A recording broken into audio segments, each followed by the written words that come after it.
Perkenalkan, nama saya Mista Sari Guru. Nama saya Jim Sindia. Nama saya Jim Identitas Penghulu. Selamat menyaksikan. Pembahasan pertama ada tentang pengertian model pembelajaran kelompok.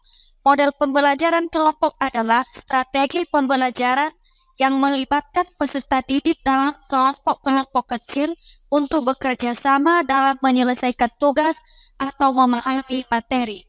Beberapa ciri utama pembelajaran kelompok adalah: 1. Terdapat kerjasama antar anggota.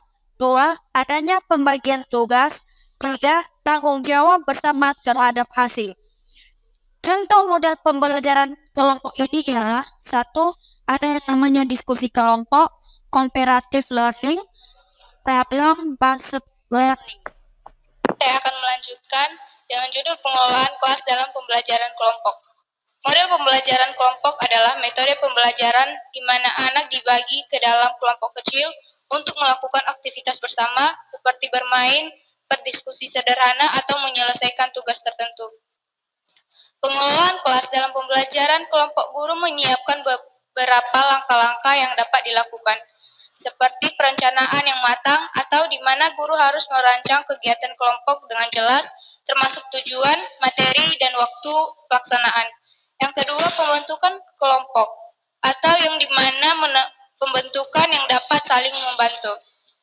Yang ketiga, pengaturan tempat duduk, atau penataan ruang kelas harus mendukung interaksi, misalnya dengan membentuk lingkungan atau kelompok kecil.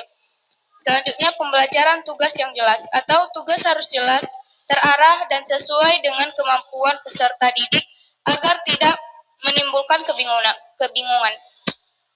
Selanjutnya, pengawas dan bimbingan, atau guru berperan sebagai fasilitator yang menguasai jalannya diskusi dan membantu jika ada kesulitan. Selanjutnya, evaluasi dan refleksi, atau setelah kegiatan selesai, guru perlu melakukan evaluasi baik terhadap hasil kerja kelompok maupun proses kerjasama. Materi kami yaitu kelebihan dan kekurangan pengelolaan kelas dalam pembelajaran kelompok. Yang menjadi kelebihannya yaitu yang pertama, meningkatkan interaksi sosial.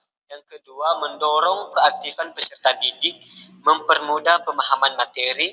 Yang ketiga, melatih tanggung jawab. Yang keempat, mengembangkan kemampuan berpikir kritis, menciptakan suasana belajar yang menyenangkan. Yang menjadi kekurangannya itu yang pertama, sulit mengontrol kelas. Yang kedua, ketimpangan partisipasi. Yang ketiga, memerlukan waktu yang lebih lama. Yang keempat, membutuhkan perencanaan yang matang. Selanjutnya yaitu ada kesimpulan. Kesimpulan adalah pengelolaan kelas pada anak usia dini merupakan proses penting dalam menciptakan pembelajaran yang efektif dan menyenangkan. Model pembelajaran kelompok ini sangat cocok diterapkan pada anak-anak usia dini karena dapat mengembangkan kemampuan sosial, emosional, dan kognitif anak. Namun, keberhasilan model ini sangat bergantung pada kemampuan guru dan mengelola kelas, mulai dari perencanaan, pelaksanaan, hingga evaluasi. Labana al